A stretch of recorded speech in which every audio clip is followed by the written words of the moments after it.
Thank you. I guess this is on. And just to correct David for a second, my studio is in Haddonfield, New Jersey. My wife and I share, well, we have an apartment in Brooklyn. It's a long story, blah, blah, blah. But the workshops are based in Haddonfield, New Jersey. Great to be here. Every time I get to speak in New York, it's like home. I was born in the Bronx. I know a lot of cheers, right? But grew up in northern New Jersey, and now I've been down in Philadelphia. I'm a photojournalist. I was a photojournalist with the Philadelphia Inquirer for 15 years before I started shooting weddings. And I've shot over 1,100 weddings since 1998. Yes, a lot of weddings, and for better or for worse, right? But I love it. I still enjoy it. I still love the rush. I still love making pictures. So today, what I've been asked to talk about, since we are speaking for B&H, I'm not here to sell you cameras. I am a Nikon ambassador, a very proud Nikon ambassador. But what I am going to say, thank you. But what I am going to talk about is what I use when I need it. So I'm going to talk about the cameras, the lenses that I use, and also I'm going to talk a little bit about the evolution of my workflow, where from, back in the film days, I started with an FE in 1978, and then today my workflow consists mainly of Z6, Z7, and some D850. And I am going to talk a little bit about that. Also, if you have any specific relevant questions, small enough group here, raise your hand, I'll try to get to it. You're not throwing me off track. I don't have a specific agenda up here. I have a presentation, but I go off the map a little bit. So I am going to mention a couple of things here. My Instagram page, please follow that. I update it pretty regularly, at least 2-3 days a week. So there's that. My education group is free, Cliff Mautner Education. Look at that one. And then cmbootcamp.com if you want information about the workshop. And then my wife, Susan Stripling. It is Susan Stripling Mautner. But Susan Stripling, she is an amazing artist, and she has an amazing educational page. Susan Stripling's The Wedding School, so check that out. She is amazing, and there's nobody in the world that I know of that produces content the way my wife does. It is absolutely astounding. So there's that. I am going to throw up all these wonderful little doodads here. This is what I bring to a wedding. And I think one of the most compelling things for me is all of the glass. So I'm a lens guy. No matter what cameras I'm using, the lenses really are the most important element for me. Since our mirrorless gear came out, I have found that I'm transforming myself into a mainly mirrorless photographer now. That's really just done astounding things for me. And we'll get into that a little bit. I'd like you to take a look at the middle line there, which is the FTZ adapter. So people, when asked about this new system, what is the most compelling element of this system? Without question, for me, it's the adapter. Yes, the cameras are spectacular, and the EVF and all that kind of stuff, but the ability to use over 300 and something lenses from our past, the legacy lenses, to use them seamlessly on these things. There's other systems out there that don't have the adapters that this thing is, and it's really flawless. David Edelstein has a sampling out there if you want to check it out. And then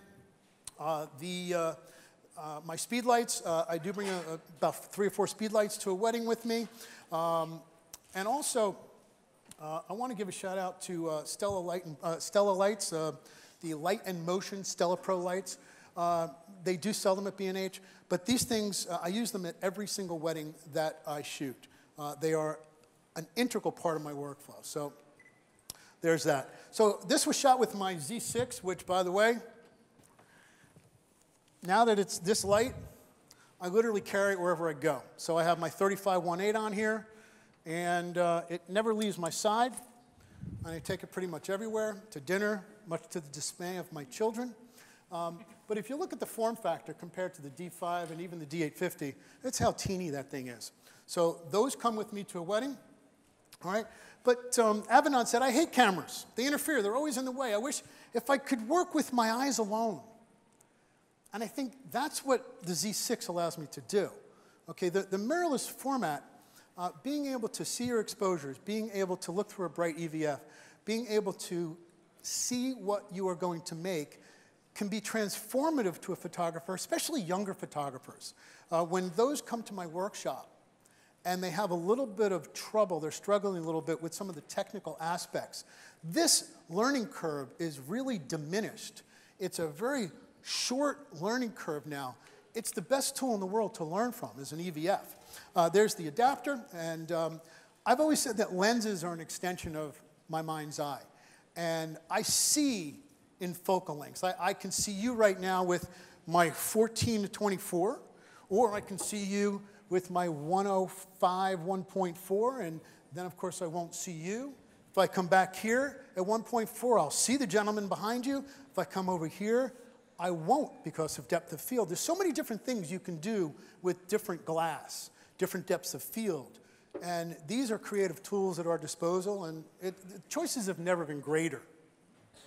So there's the glass I bring. Fortunately, my assistant carries them in a nice big rolling Tamrac box, but those are lenses that I take with me. This was shot with my 35-1.8. So I do bring all of those. So what I need when I need it, wedding prep. One of my favorite parts of the wedding day, it is a photojournalistic point of the day, but it's not always pure photojournalism. There are some people that have asked me, you know, you were a photojournalist for, I don't know, it was 17 years, two years with a weekly, and then 15 with the Philadelphia Inquirer. Was it an easy transition? Some might think it was a simple, seamless transition, but the truth is it wasn't. So those thinking that, oh, you can just jump right in from photojournalism to weddings, I had no idea how to make a woman look beautiful. I had no idea how to do a group portrait. I had no idea how to be a portraitist at all. I thought lighting consisted of a white index card and a rubber band on a flash. Okay, that's about all the lighting I knew. So I knew how to make things look interesting, but I didn't know how to flatter people. And that's how my early weddings looked. They were beautiful moments, and I anticipated and reacted well, but I don't really think I'd like to look at them today. And fortunately, I don't really have to if I don't want to. So wedding prep. The drama of light exists not only in what is in the light, but also what is left in the dark. If the light is everywhere, the drama is gone. Jay said this. Jay is one of the most influential photographers of our time. If you don't know his work, please look at it. He is an amazing man. I've had the opportunity to have a few dinners with him and just sit and I listen. It's like going to school. He's one of the wisest men I've ever met. So there's a lot of videos online from him, and you can see his work everywhere. He is a wise, wise man. But really what he's trying to say is that if there's no shadow, there's really no interest to the photograph. Everything's just kind of flat. My friend Dave Black, fellow Nikon ambassador, said to me, and this was a really interesting statement. He said, if you want to make photos look interesting, light only part of them. And this has sort of been my philosophy. So I've said in the past that shadow is my canvas, light is my paint. And if you look at this photograph, the light on the little girl is the most compelling part of this photograph. And this is really my theme, if you will, with the way I like to shoot. If you look at this Rembrandt, okay, notice that there are lighter areas and darker areas. Now, obviously, I'm not trying to compare the way I shoot to a Rembrandt painting. I'd be lying, however, if I didn't say that it was influential in what I do. I really believe that, you know, this is, if I could paint, I would love to be able to paint like Rembrandt or Caravaggio or people like that who use light brilliantly. The next question people ask is, when they see one of my images, is that candid? Is that unstaged? So when you have a wedding, it is sort of a scripted event, is it not? So, you know, you've got your wedding prep, you've got your portraits, you've got your ceremony, you've got your bride and groom portraits, you've got a reception, there's a first dance, blessings, toasts, parent dances. Well, these are scripted events. And so my philosophy when it comes to this wedding preparation and other parts of the day is to set the stage for the moments without staging them. Okay, so I don't create the moments. This is my client's moments. It's not mine to create. but what I will do is choose the best lighting situations, best compositional scenarios, and all of you, how many wedding photographers do we have out here? All right? So you ever find yourself in a situation where if you have a photojournalist mindset, and you're looking at a situation, and you're saying to yourself, oh, it's not working, but I don't want to interrupt the scene. Well, you owe it to your clients unless they're expecting a pure photojournalistic approach, which is completely hands-off, but I will submit, sometimes it's just not flattering. If I see my bride and the bride's mom futzing around with a gown in a corner of the room and the light just stinks, well, I'm going to simply say, I love what you're doing. How about if we just did it right over here in that good light? Okay? Then you can choose the lighting scenarios, compositional scenarios, and allow your clients to interact in beautiful light. And this is just what I did here. Kate said to me, I have a letter from Stephen. Would you like me to read it? I said, absolutely. I'd love to photograph that. She says, where do you want me to do it? I said, right here in this beautiful light. Duh. Why not? Now, I had nothing to do with the placement of the bridesmaids. That's organic. And that's the key here, the word organic as these images can possibly be. That's what I'm trying to accomplish. So one of my lenses of choice, I walk in with my Z6 or my Z7. I put my 24-70 on there, and then I also use my 35-1.8. These are my lenses of choice. When I'm walking into a getting ready room today, it's Z6, Z7. Z7 is a little bit more portraity. Z6 is a little more action-y, if you will. And the ISO performance of my Z6 is better than my D5, okay? So the Z6 today is literally replacing what my D5 was in my bag for. That's a pretty bold statement considering the D5 is my flagship. But I'm here to say I'm getting results with the 6 that I haven't with my D5. It's lighter, it's easy, it comes with me everywhere. The resolution is fine for weddings for me. When I shoot portraits, when I got the Z7, before I got the Z6, I was actually putting that in medium raw, only because I felt like 45 megapixels was just too big for certain things. So this mirrorless system has changed everything that I do. So when you're shooting prep, okay, this is what I meant by setting the stage. So I'm trying to make sure that I'm juxtaposing highlights against shadows. So see mom's face here, okay, that little bit of light juxtaposed against the curtain. So I had a mom and a bride in my studio a couple years ago, and they actually said, do you have any photos from the Bellevue? I said, yes, I do. This is the Bellevue Hotel in Philadelphia, home of Legionnaire's disease. No, I'm kidding. That was actually where it started. It's a great, great hotel. If my friends from the Bellevue ever saw this, they'd say, you're never working here again. But it is one of my favorite places in the world to work. But in this Bellevue suite, okay, the light is lovely, and they were in another part of the room. And I simply said, could you go ahead and, you know, just talk to your daughter? Now, the bride that was looking at my work looked at this, and the mother says to the bride, I like it, but it looks kind of dark. My first instinct was just kind of it frustrated me. But I said to her, well, can you imagine if this photograph had a flash used on it? They understood completely. But they still didn't book me. I guess they want light and airy, and that's just not me. But that's fine. That's just the way some folks are. Once again, juxtaposing highlights and shadows together. It was no accident that I made sure that that one highlight on the young man's face, that is his son, helping him get ready. It's no accident that they're positioned there. So my point is, set the stage and then let the moments happen. And that's sort of the theme of what I'm trying to do. Oftentimes, you walk into a room, wedding photographers, and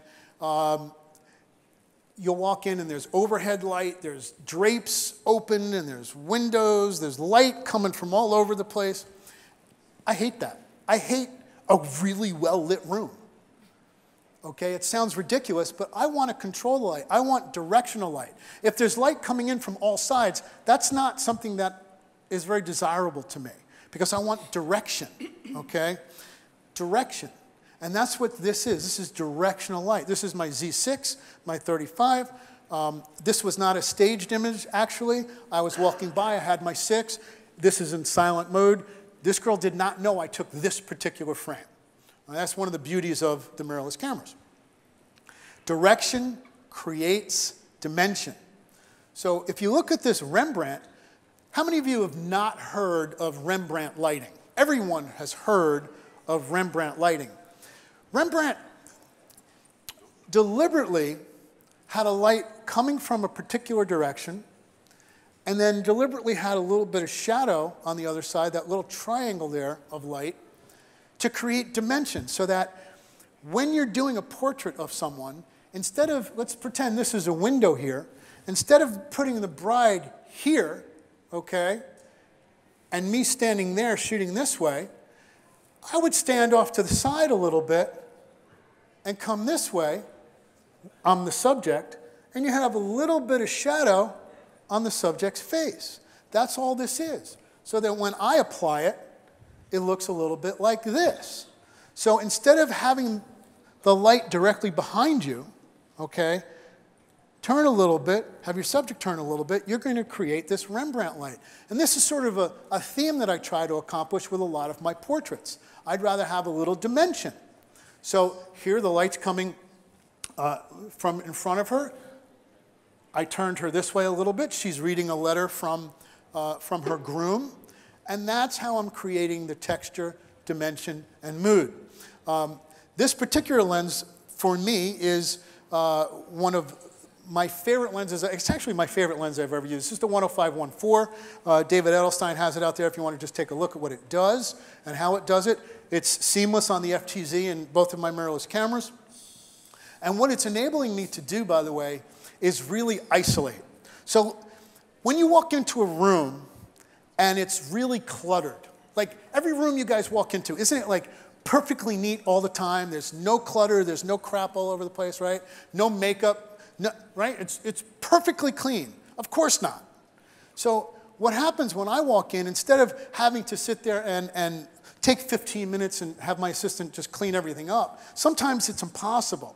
So instead of using my 35 or my 24-70, I'm going to have my 105. And I'm able to isolate my composition. I'm able to eliminate a lot of that clutter. I'm also able to eliminate backgrounds, literally obliterate them, because I'm shooting almost everything at 1.4. Same thing here. So using a shallow depth of field, using this 105-1.4, I'm able to do a lot. I'm able to make women look beautiful. I'm able to control the depth of field. There's a lot that I'm able to do here. Wedding details. This is my 105 2.8. It's a micro lens, okay? And one of the things I'll point out for those that are not necessarily used to using macros, depth of field is critical when you're this close to the subject, okay? There's two things that really affect depth of field. One is, just throw it out there. Aperture, of course. What's the other? Focal length is the one answer that I was looking for because it's actually not correct. The other answer is distance. So it's aperture and distance. And the reason I say focal length doesn't matter, it's because it's about image size, not so much focal length. For example, okay, if there is a person standing here, all right, and I take this picture with a 24-2.8, and they are filling the frame up just so, within the rectangle of my sensor. And then I move back with my 70-200 2.8 at 200. And I fill the frame, once again, exactly the same amount that they filled it with that other lens. And I shot it at 2.8. They're filling the frame identically. The depth of field is identical. Focal length has nothing to do with depth of field. It's about image size. Now, remember I talked about distance. The depth of field here is so shallow. What do you think I shot this at? What's my depth of field here? 11. Was it? 11. 11. That's probably about right. It's about 11 or 16. And you might think, well, why isn't everything in focus? That's because I'm so close. So distance directly affects depth of field. Okay? Once again, just a ring shot. Now, I am not the greatest photographer when it comes to shooting details. I do them quickly. I do them nicely. This is fine. My wife is really a genius at these details if you want to see some of her detail shots. She takes great pride in those. Details, simple, 105-1.4. This one, or I use my 105-2.8. This one I happen to use the 105-1.4 because I just wanted nice shallow depth there. Pre-ceremony portraits. What do I mean by pre-ceremony portraits? Well, sometimes I'm able to just do a nice, simple environmental portrait of my couples, either a bride or a groom. A lot of times they don't see each other before the wedding. This is one of those images. This is my Z7. This is my 105-1.4. If I've got that lens on, 9 out of 10 times I'm at 1.4. You might think, well, how do you shoot at 1.4 and get sharp images all the time? Is there anybody out here who has trouble at 1.4 getting things sharp every time? All right? A little tip. All right? Can I see your notebook just for a second? Here's a sensor. Here's a sensor. So if I was going to shoot this lovely woman in front of me right here, and I focus, let's say I'm using the center area focus point. If I focus and then recompose, okay, I'm changing the distance between her face and this sensor, thereby knocking my image out of focus. Now, let's say I'm all the way back here, and I'm at 1.4. I have a little more leeway. I'll probably be fine. So distance, because it plays such a big role with depth of field, if I'm close and I'm wide open, I'm going to have a little trouble if I'm focusing and recomposing. Thereby, I'm going to choose my focus point with my thumb pad. I'm going to bring it directly to where I want that focus point. In this case, it's her eye. I'm not exactly sure where my pointer is. I hope this is my pointer. No, it's not. Whatever, David showed it to me before, but I forgot. I'm right on her eye, and I don't recompose. That's why it's so sharp. Same thing here. I choose an eyelash. This is my 105-1.4 at 1.4. This is my Z7. This is one of the very first weddings I've ever shot with the Z7. Now, I also want to say, for anybody thinking, why is this guy using these mirrorless cameras at weddings? I just want you to know one thing. I did not incorporate my entire workflow right away when I first got this camera or any system that's brand new. When I first got my D5, I did not jump in and shoot everything with my D5. When I got my D4S, I didn't jump in and shoot everything with that. I'm getting used to them. I'm still getting used to them, but I'm trusting them more and more and more to do more of my work. All right? Once again, this happens to be my 24-70. 70-200, compression. This is my Z7, 105-1.4. Again, focusing and not recomposing. That's why it's so sharp. This is my D850. This is before I got my mirrorless camera, my Z7. So you can absolutely still use your 850. This is my 850 and my 70-200 f4. So you might say, oh, why isn't he using the 2.8? For me personally, I've got really bad arthritis in my neck. I don't really carry the 2.8 anymore. It's in my bag. My assistant throws it on for ceremonies. I don't even use it anymore. It's not something that I'm able to carry for long periods of time, so I use the f4. It's a sharp, sharp, sharp lens. Okay? And my poor 85, ever since I put the 105, this is the poor stepsister. This thing is getting pretty jealous. I don't think I've used it in, I don't know, 2 years now. And that was the 85. This was the 85. So the 85 has been good to me. So one other area that I'd like to discuss is portraiture. And this is, I'll just call it the wrong lens. This is the wrong lens. I have a lot of people that have asked me, can I shoot my, I know you like to use shallow depth of field, can I shoot these portraits with my 50-1.4? Well, you could. Yeah, no question. I used my 35-1.4 on her. I did it, but it looks like heck. It's terrible. It's not a 4-head, folks. That's a 5-head, okay? And so from there, Going to my 85, you can see there's less distortion. It's more flattering. The facial features are much more presentable, much more flattering than a 35 ever could be, okay? So be careful with your wide lenses. Also, some people might say, well, I've got a cropped sensor. Can my 50 become a 75? The answer is no. It might give you the reach of a 75, but it's not going to give you the compression of a 75. It's a completely different element. All right. A couple more with the 85. It really is a nice lens, but has sort of become kind of irrelevant in my bag because of my 105. So what am I going to use for a first look? Well, I'm still very, very attached to my D5 for certain things. There's nothing that I feel in my bag that's going to beat the D5 for speed, accuracy. It's a startlingly solid body, and it's going to never fail me. That's my, my 7200 f4. And this is a great combination for when I absolutely, positively have to get the shot, no questions asked. And this is a first look, and these are wonderful people here. Just kind of choosing focus. So this is a nice little series. Once again, D5, 7200 f4. Just my first look. And then it's about anticipation, reaction.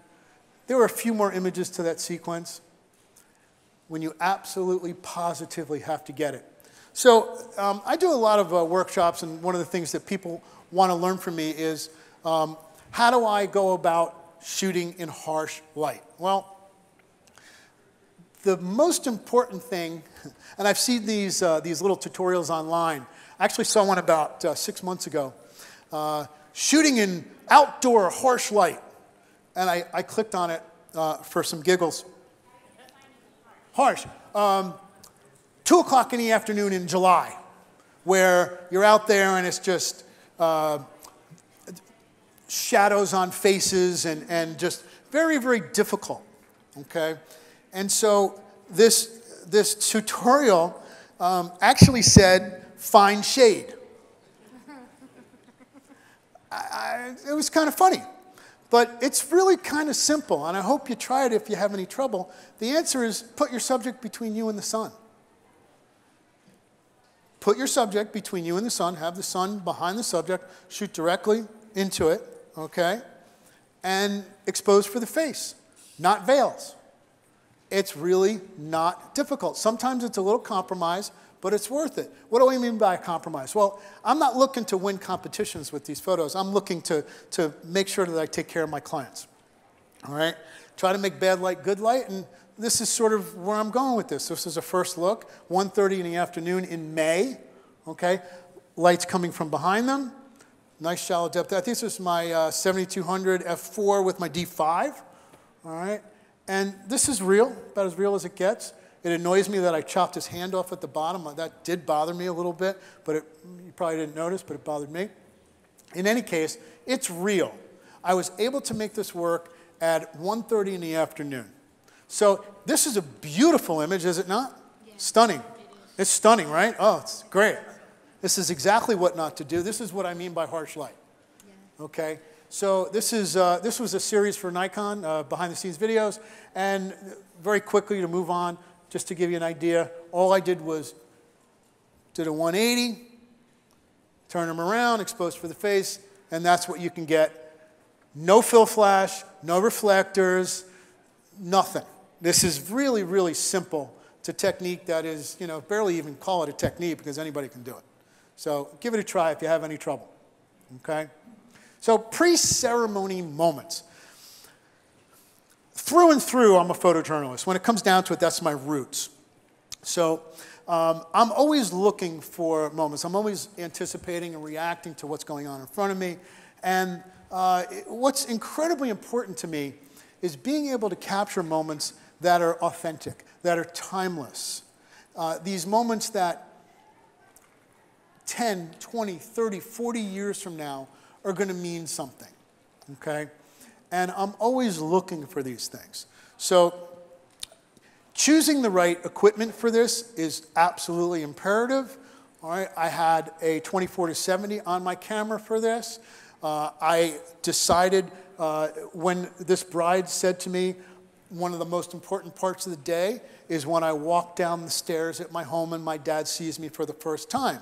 Now, when I first walked into this house, and by the way, I took notes, I used my Google Calendar, and I sit there, and every time a bride tells me that there's something important to her, I literally write it down because no way in hell I'm going to remember it on the wedding day. So I literally go over my Google Calendar.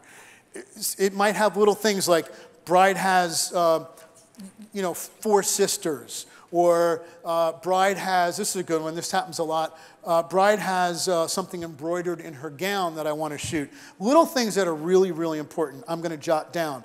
This was really important. I walked into her home, and I'll tell you, I was a little stressed because I walked in, the door is to the right, by the way, that is the front door, and I walked in, I said, how in the world am I going to shoot this? Because there was really no place for me to go. The only place that I could choose was in the living room, and there was a frame. I'm like, oh, this is going to look terrible. And basically, I said, okay, I'm going to choose it, frame within a frame, so on and so forth. And then, here's the good part, folks. We got lucky. We get lucky. These people handed me this moment on a silver platter.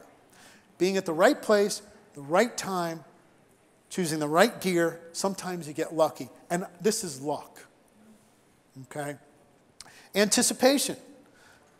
What's happening with your bride? Maybe she's hanging out with dad. Dad's going to walk her down the aisle. Go find them. These pre-ceremony moments. There's no explanation here that needs explaining here. This is back in the sacristy. I'm just looking for these things all the time, something that means something to these people. This is a Z6. This was in silent mode. It is very easy to sort of sneak around and be a true photojournalist. Literally, I guess it's 7 minutes before he's about to walk down the aisle, and his guys are just breaking his chops. And it was a nice, fun moment. And it's real. Flower girls just kind of goofing around, telling secrets. I had a lot of fun with these flower girls. This is my Z7, one of the first weddings I used for this. Again, putting it in silent mode. They had no idea I was shooting this.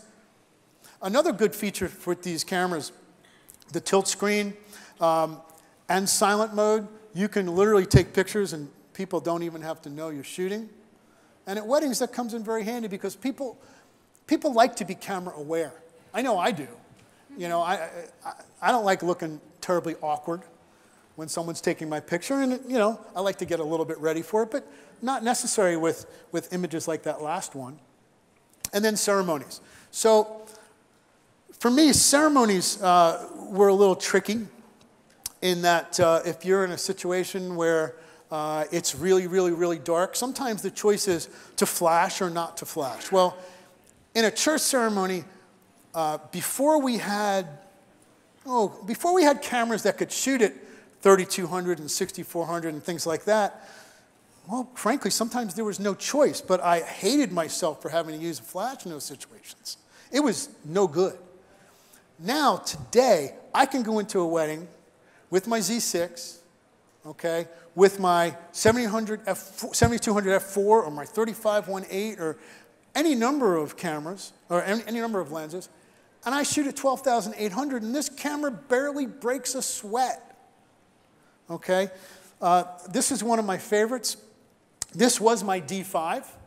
This was my my 24-70 2.8. That's a heavy rig. Today, I would be choosing my Z6 and my 3518 for this picture. All right, but there's a wonderful story behind this, and it's one of the most heartbreaking to me in that is the groom's dad. He lost his wife just weeks before the wedding, and this is during the recessional. Now, I'm not ignoring the bride walking down the aisle, okay? It's a very, very, very long aisle, and I looked at the dad, and I had to make a couple frames, and then I turned and photographed the bride coming down. Ceremonies. Ceremonies. I'm choosing my long lens. I'm using a 7200, all right? And whatever camera works for you, use it. Okay, this is, at the time, this was my D5. Again, I'd use my Z6 now. I shoot a lot of Indian weddings. This is the Hindu Temple of Delaware.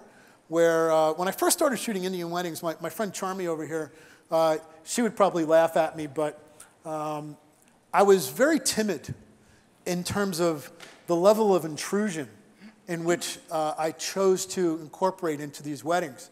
Until I realized, because I thought I would be obtrusive, I thought I'd be rude, this or that, but if I did not take my shoes off, get up under the mandap, and shoot this, I'd have missed this. So I'm literally expected to get these moments no matter what. Same thing with Greek ceremonies. If you don't get up on that altar and photograph the circling in the right spot, you are doing the couple a disservice. So this is, the rice here, after being blessed by the priest, is a symbol of prosperity.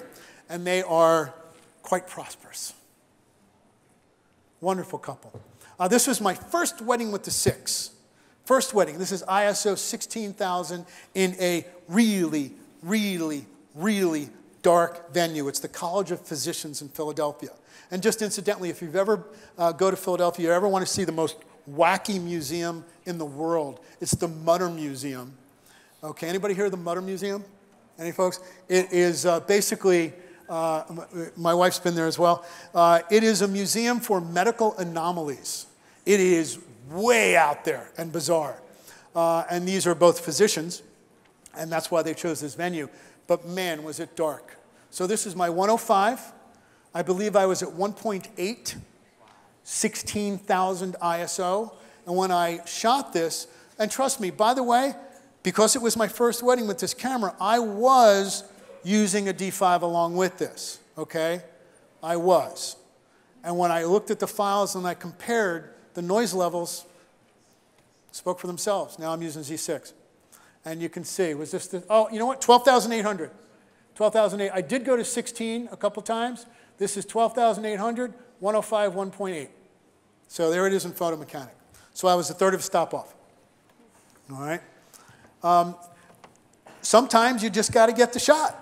This is this is a sign of peace at a Catholic ceremony to show you really where I am here. This is ISO 10,000. This is my 35 f2, 200th of a second. But if you look at that noise level, I mean, it's not lying. It is really a remarkable piece of equipment. Okay? So what I'm able to do is just unbelievable. Here, 8,000, my 35, 250th of a second. I went up with my shutter a little bit. I went down with my ISO a little bit because there's a little bit more light where this aisle brought them.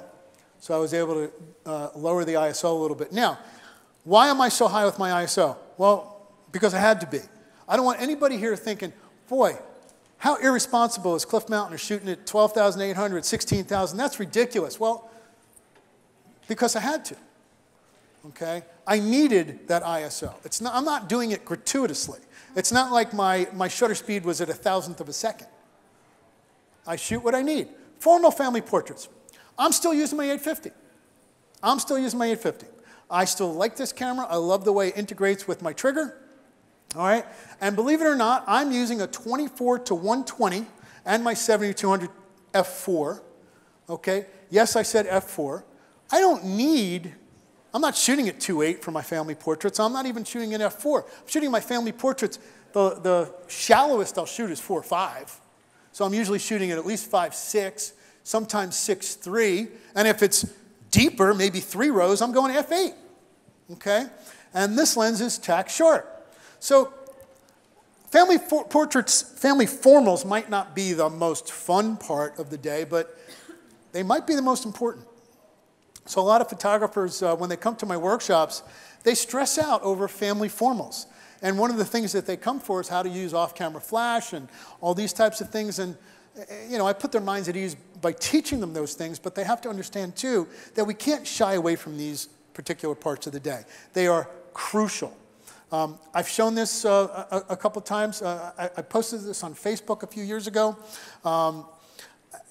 This was given to me by my mom's first cousin, okay? And actually, my wife was there. She, God is our witness. She was ridden with cancer, God bless her. She was early 80s. and we were basically all there to say goodbye to her. And she said, little old Jewish lady, she said, "Clifford, I got something for you." And I said, "What?" I called her Aunt Shelley, even though she was my cousin. She pulls down one of those ladders to an attic. Now, this is an 80-something-year-old woman ridden with cancer. She's about to climb up these steps, and everybody lets out this gasp. She's like, "I got this." So she walks up the stairs. She reaches in, pulls down a photo album. She hands me this photograph. And I'm like, "And?" I'd never seen it before. I'd never seen these people before, but I have. The bride is my grandmother. I'd never seen this picture before. The people, the woman in the middle is my great-grandmother. The gentleman sitting to the right is my great-grandfather. I've never seen these photographs before in my life. I cherish this. Why am I showing this to you? Because those of you that poo-poo family photos better stop. And you better make them maybe the most important part of the wedding day. Because I'm going to tell you, this is what people are going to look at 100 years from now. And this is probably 90 years ago, somewhere in that neighborhood. So I implore you. Now, this one held up pretty well, didn't it? Yeah. You know, it's like, it's beautifully composed, it's beautifully lit. I have no idea what it was, you know, how it was taken, okay? And then you go to something like this and it looks like heck. This is mine. Oh. It's exposed almost properly. My point is, I shoot these with my 850, an off-camera SP5000, and I fill in, and that's how I approach these. Okay, I'm not here to teach off-camera flash. I'm talking about gear, talking about choices, but you know, it's really a simple method. So get used to some off-camera light. It's not easy. So my assistant, the question was for those that are watching. She said, "What do I mean by off-camera?" Meaning, I'm not putting the flash on my camera to take these photographs. There is a remote trigger on the camera, okay, and my assistant is off to my left or right, holding a flash, usually on a monopod, okay, and that flash is modified somehow. Either my modifiers of choice happens to be a Rogue flash bender, which you can get at B&H, or mag mods. I love my mag mods too. I love both. And I use both sets on a wedding day. And B&H does have those, by the way. So holding it off camera, and here's kind of how I do it. I try to go about a stop or two under the ambient light reading. This is the biggest mistake photographers make when they try to get an ambient reading. There's a couple mistakes. They try to take a reading off the ground. Maybe it's green grass. Well, it's kind of dark. Or maybe the light's being reflected off the ground. Both ways are going to fool you, okay? Sometimes they'll take a reading off a face. Well, if I'm shooting an African-American client and I use a spot meter, that's no good either. Or if I'm shooting a very light-complected client, that's going to give me a misread as well.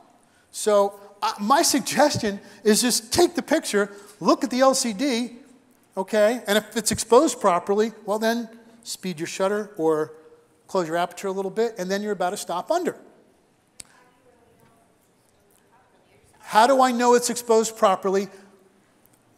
Take the picture, look at the LCD, and if it looks like it's exposed properly, it kind of is. All right?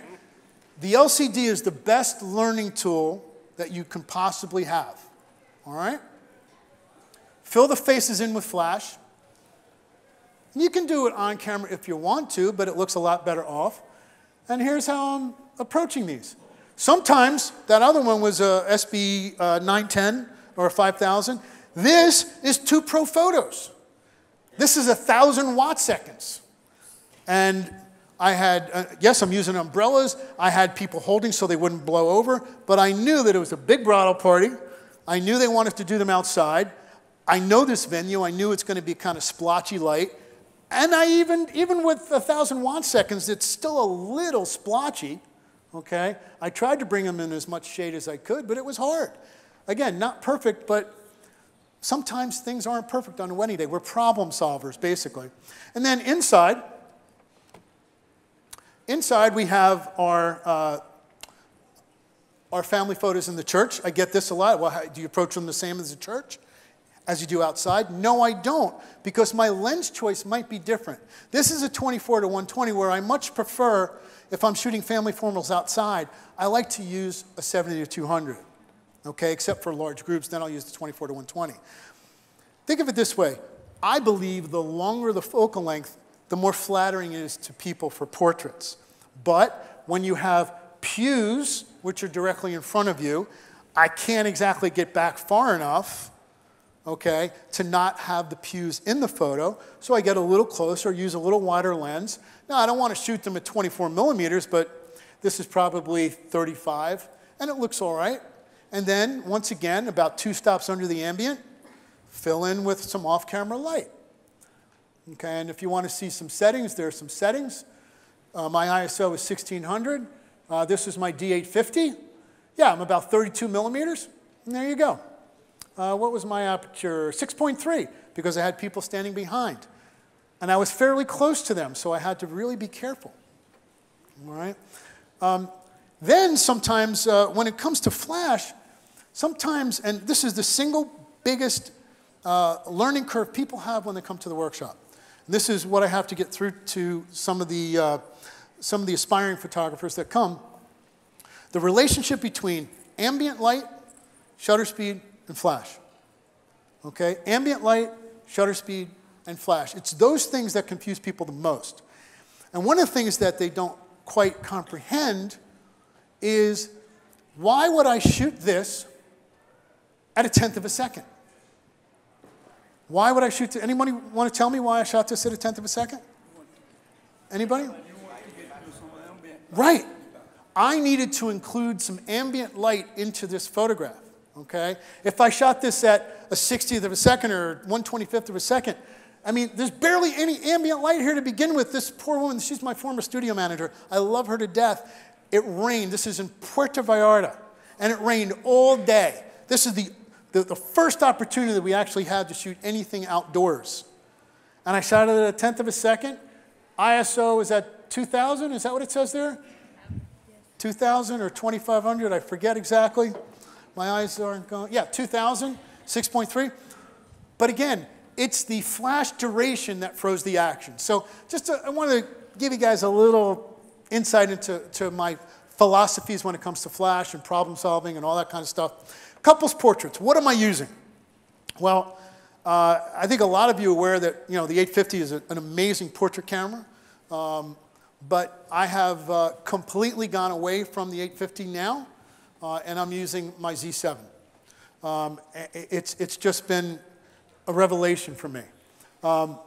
This is the 850. Okay, that's a 750. That's an 850. This is my 7. This is the Z7. So very recent. So this one here is, this was an ad campaign for Nikon. This is part of a promotion. This is not a real bride. I want to point that out. So it's just a lovely portrait using my 850, and this was a promotion for the 7200 f4. All right, but it's just the direction of light that makes it start. This is a real wedding, 7200 f4, 850. All right, 105. This is one of the, I think this might have been the first wedding I had the 105 for. And I said, what can this thing do? And I think it's got to look like no other. So this was my 850 and 105, once again.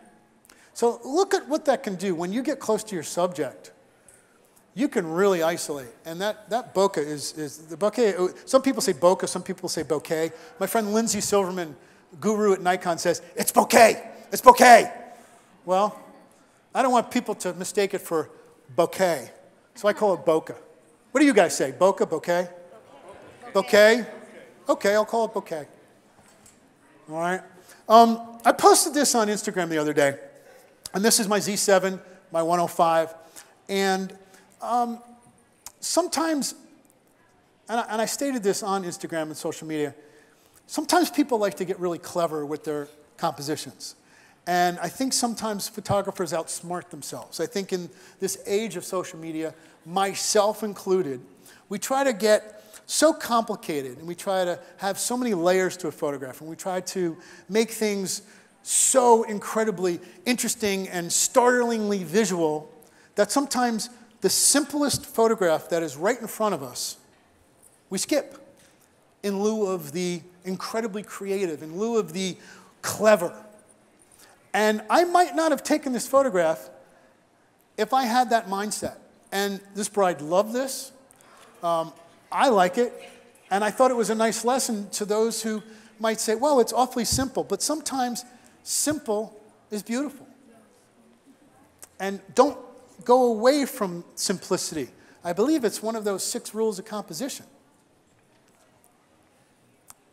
We just, added in the groom. She was stunning. She was a great bride. This was my first wedding with the Z6. All right, I wanted to see what this thing could do for a portrait session. The only difference I find is that it's got better ISO performance than the 7, and it's got a little less resolution. It's got half the resolution. But I don't know about you guys, but I don't really need 45 megapixels every time I press the shutter for a wedding. I just don't. All right. So my reception. A little bit about flash at the reception. I'm not going to go into heavy flash here, but if you look at all this, I go available when I can. I'm symbiotic with my assistant. I try to, once again, the most important here, stay 2 stops under the ambient and then fill in to look natural. So I use off-camera light, 1 single off-camera light most of the time. Another little lesson about flash, 1 speed light at full power will give you the same output as 16 speed lights at 1/16th power. This helped my workshop folks in terms of grasping. Some of them are visual learners. So if I put my flash on 1/16th power, okay, all of those at 1/16th power will give me the same light at 1 full power. 1-to-1 is the same as 16 at 1/16th. So I try to go a little off camera, balance the light. This is all 850. This is the Z7, by the way. All right, this is with a trigger and an SB5000. I wanted to see how it performed with a speed light. It performs well. I am still, right at this moment, still choosing to use my 850. It does focus a little bit faster in low light than my Z7. It is, to me, my choice, and it's incredibly accurate. The 850 is still phenomenal. And just long lenses for these toasts, all right? And then my dancing lens is my 16-35 f4 on my 750 or 850. And so when they're, entrances, dancing, you can get pretty tight, you can get right in there. All right, and then here's a couple things on technical challenges. David, do I have 5-10 more minutes? Or 5 more, we're going to give some Q&A, get a couple of questions. That's fine, that's fine. I started late, so I figured I had a 60-minute presentation, so, all right. So here's a situation where it's a ceremony, and this is along the Delaware. Throw some education in here for you. This was really difficult. That is the Delaware River behind. And so this entire ceremony area was basked in shade. There's probably an 8 to 10 stop difference between what's happening here and what's happening behind them because the sun is setting on the water. Now this client did say to me afterwards, we got married on the water, we can't see the water. Well, unless I bring my 10 gigawatt generator, I'm not flashing the entire area. And so my point is, this was a very tricky exposure scenario. This is where, I'll go back to my young lady over here, trust your LCD to look and see what accurate exposures look like on your LCD. I looked at my LCD, and this is how I survived this situation. Another little technical challenge. I want to get it, no, you can't, not in that situation. She said, what, can I do it in post? There is no detail in the background whatsoever. That will not be brought back in post. Nothing there will be brought back. There is no detail whatsoever. It's a fair question. Also, here's another thing, folks, in post-production. There's no unsuck filter in Photoshop. All right? Just thought I'd say that. Okay, same thing here. You're not going to save this. You got to get it right. This is the Franklin Institute. It's a phenomenal idea. Let's get married on a 94-degree day on the top of the Franklin Institute on macadam, okay? And let's roast people. And then exposure-wise is very, very tricky. Very tricky. Snow, that's tough, okay? So you have to make sure that you're exposing properly. We all encounter this situation when there's a ceremony, okay, and we have spotty light. Well, I still go back to my original proclamation, which is put your subject between you and the sun when you can, and it's not always going to happen during ceremonies, and we can still make it work. Okay, I had to give them that other photo, though. And then problems. Well, you know, these people wanted to do a sparkle exit. I mean, it was pitch black, and there's not that many people. So I did encourage them to get fairly close to the subject so I can shoot the sparklers, okay? And I didn't want to use a flash. This is my Z6. I don't remember what ISO this was. I think it's at least 12,800. Continuous light or flash? What do you think? Flash, okay? When I want to balance light and I want to have a nice slow shutter, okay, so I can balance the light, I'm using a flash. So there's a flash. Continuous light or flash? Continuous light, because I was able to balance it and I was moving quickly. Continuous light or flash? Flash, okay? If you look at this, I don't have time to explain exactly how I did this, but this was a nightmare. See all those bulbs? I had been in this situation before, but apparently they had some bulbs burned out. They changed all these bulbs, and they're brighter than they were 2 years before that I was there, and I remember what I needed to do, and I was driving myself crazy trying to get this. I had to go all the way down to ISO 50. Look at my aperture. F22, do you know how close that speed light needed to be? And it's at a quarter second, handheld. Why? Why? Why? Because the flash froze the action, even at 1/4 second. Sir, quickly.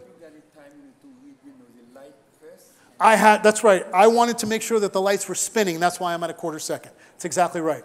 Continuous. The Stella Pro helps me outside. Continuous. Continuous. Continuous. Light painting. Okay? I'm trying this more and more. I am a complete hack at this right now. I am telling you, I'm being honest with you, I am just learning. Dave Black, who is a master, I've learned anything I know about light painting, I've learned from him. But this is a 30-second exposure, a little bit of light on the face, a Stella light on the background, and then I defocused, and then blah, blah, blah. Try it. Go to Dave Black's Instagram and learn a little bit about that. Flash. Continuous. That's artificial light right there. Flash. Continuous. Flash. Okay, and then last 5 minutes, I want to talk about the moments, okay? Because nothing's more important to me. I've talked about cameras, I've talked about lenses, I've talked about all this nonsense. It's great stuff. The technology we have is remarkable, okay? But what's most important is the gear that you use has to enable you to capture moments. This is real. Every single one of these images is real, organic, unscripted, unstaged, and they speak for themselves. What use is having great depth of field if there's not an adequate depth of feeling?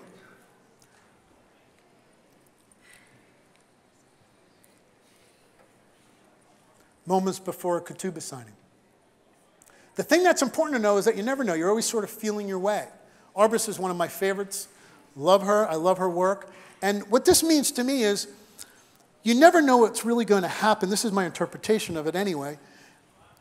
You don't know what's going to happen all the time in front of you, but you damn well better anticipate and react to what's in front of you.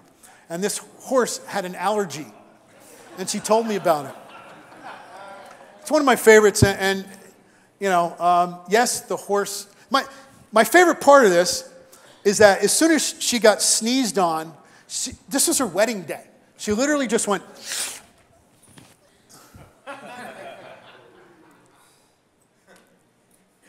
So, to finish up for David so he can get back up here, for me, the subject of the picture is always more important than the picture. Think about that. Whoops. You never know what you're going to come across in Philadelphia. These are all moments that I truly love. You can look at a picture for a week and never think of it again. You can also look at a picture for a second and think of it all your life. First time he saw her, first time she saw him. If it makes you laugh, if it makes you cry, if it rips your heart out, that's a good picture. It was an Eddie Adams quote. Come on. And I'll leave you with this.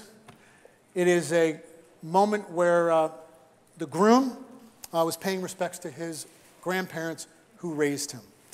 Thank you.